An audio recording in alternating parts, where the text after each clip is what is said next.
Once again, the world has stood by and watched Africa bleed from its own wounds. Wounds deepened, not by the people, but by the hypocrisy of those who pretend to care. Every time the people of Africa complain of their entrenched dictators and their corrupt regimes, the so-called defenders of democracy, that is, the United States, the United Kingdom, Canada, the European Union, members of the Commonwealth, and even the United Nations, they are quick to say it is upon the people of Africa to fix their own problems. They say, don't look up to us. Take ownership. Change your systems. But the question tonight is this. Now, can Africans change their systems when the very countries, the very leaders preaching democracy are the first to endorse the dictators who destroy it? Let's look at Cameroon. On October 12th, Cameroonians went to the polls with a rare sense of hope. For the first time in more than 4 decades, they believed a new dawn was possible. They voted peacefully and overwhelmingly for change. They voted for Issa Chiroma Bakari, a man who, whether you like him or not, was the people's choice in that election. But what happened? The results were stolen. The electoral system, controlled by the regime, announced another fake victory for a 93-year-old emperor, who has ruled for 42 long years. Within Yaoundé, everyone knows the truth. The people know it. The opposition knows it. And yes, the diplomatic community knows it too. Every embassy, every foreign observer, every analyst knows exactly what happened in that election. They saw the manipulation. They read the numbers. They received the reports. And yet, what did they do? They congratulated Paul Biya. The United States Embassy in Yaoundé put out a mild message on social media, and I quote, acknowledging his inauguration, as if acknowledging a crime scene were an act of diplomacy. Others followed suit, the UK, the French, even Canada. They acknowledged inauguration. The same Canadian whose leaked internal memo warns that Cameroon is heading into a prolonged civil war under Biya's illegitimate rule. How do you call that diplomacy, ladies and gentlemen? No, that is complicity. The hypocrisy is breathtaking. If Paul Biya were an American citizen, would he even be allowed to stand for elections at 93 years old? Let's be honest. The United States was deeply divided over Joe Biden running again at 82. The debates in Washington, D.C. were about whether Biden at 82 was too old to lead America. So I ask, if Biden at 82 was too old for America, how can Biya at 93 be good for Cameroon? If the American people rejected a younger leader, why do they think Cameroonians deserve an even older one? This is a question the United States Embassy in Yaoundé must answer. You cannot tell Africans to fix their own systems, then turn around and endorse the man they reject. You cannot stand for democracy in Washington, in Brussels, and defend tyranny in Yaoundé. This is not diplomacy. This is deception. It is hypocrisy of the highest order. Let's look beyond Cameroon for a moment. In 2020, Tanzanians went to the polls. The people voted massively against John Magufuli's ruling party. The opposition candidate, Tundu Lissu, was leading in several regions in that country. But when the regime realized it was losing, the Electoral Commission shut down internet access, silenced journalists, and declared him winner by 80%. The world knew it was false. Observers knew it was a sham. Yet the diplomatic corps from the United States to the United Kingdom issued the same recycled statement.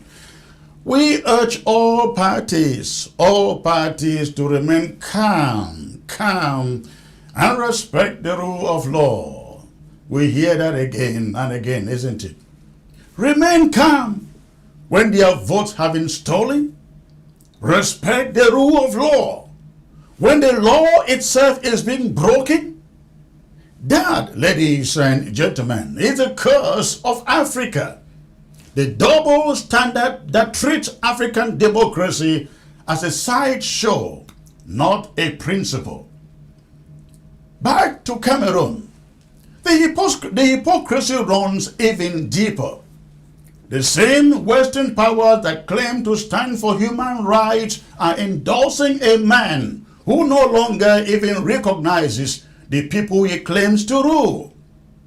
Paul Biya is not governing.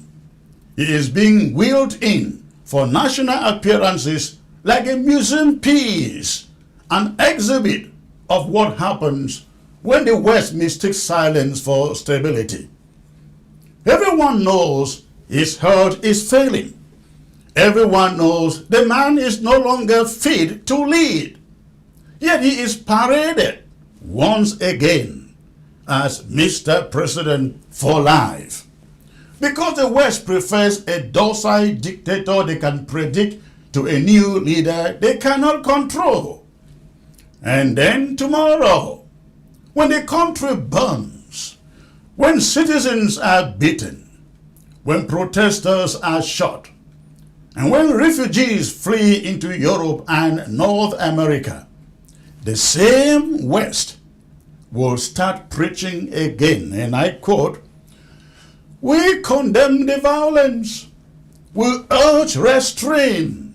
Restraint from what and from who? From the people you betrayed?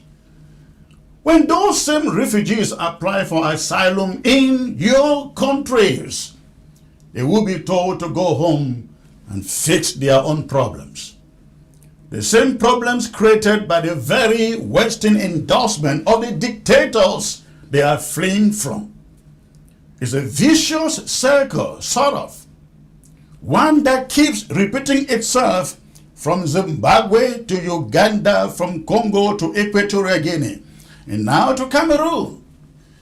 Do we remember Kenya in 2007? The West congratulated Mwai Kibaki despite credible evidence that Raila Odinga had won. The result? More than 8,000 people killed in post-election violence. Do we remember Egypt in 2014? Abdel Fattah el-Sisi, who seized power with a gun or through a coup, was endorsed. And how about Ibrahim Traore? No, he is not endorsed because the West doesn't like him. But Sisi was endorsed and welcomed by Western capitals, even as he jailed thousands of his own citizens. And now Cameroon, the same story, different flag. The Western message to Africa is clear. Democracy is good only when it produces leaders we like. And how long will this continue? They say Africa must fight for change. But how do you fight for change when the referee is working for the other team? When you go to the polls, cast your vote, and before the ink dries, Washington, London, Brussels, Paris are already congratulating the loser. This is not democracy, this is theater. And so I ask the diplomatic corps in La République du Cameroon, in Yaoundé, tonight, the United States, the United Kingdom, Canada and the EU, the United Nations, what exactly are you congratulating in Yaoundé? What exactly? Are you congratulating 43 years of oppression? Are you congratulating unemployment, corruption, and collapse? Are you congratulating a regime that has killed thousands in the southern Cameroon's Amazonia, displaced millions, and silenced every voice of dissent? Because if that is what you are congratulating, then you are not partners of the people. You are not partners of democracy. You are accomplices in their pain. Do not tell Cameroonians or Africans that their country is unstable when you are the ones stabilizing their oppressor. Do not tell them not to protest when you have shut every other door to justice. How do you beat the child and expect him not to cry? Cameroonians have been beaten, bruised, and buried under one ruler, for 42 years. 42 years. How can they not cry? You cannot say the country is burning when you are the ones lighting the match. You cannot say we are concerned about human rights when you have just legitimized the man violating them. No. The way for Africa to fix its problems is not through the West endorsing fraudulent elections and dictators. It is for the West to stand by the truth, to demand that every vote be verified, polling station by polling station, region by region. If Mr. Biya truly won, let them show the evidence. Let them present the tally sheets. Let them open the electoral database to international scrutiny. They cannot. They will not. Because they cannot. So to the diplomats in Yaoundé I say, do your job or stop pretending.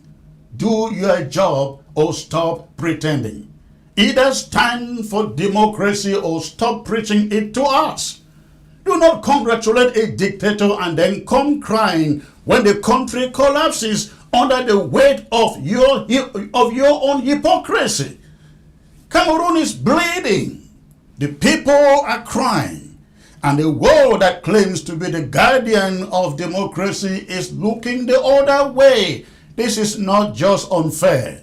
It is immoral and it is evil. It is evil.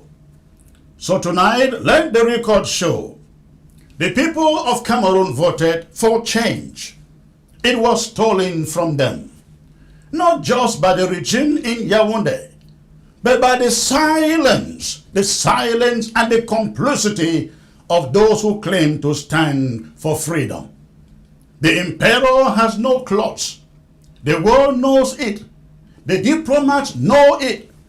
And the people, the long-suffering people, determined they will never forget it.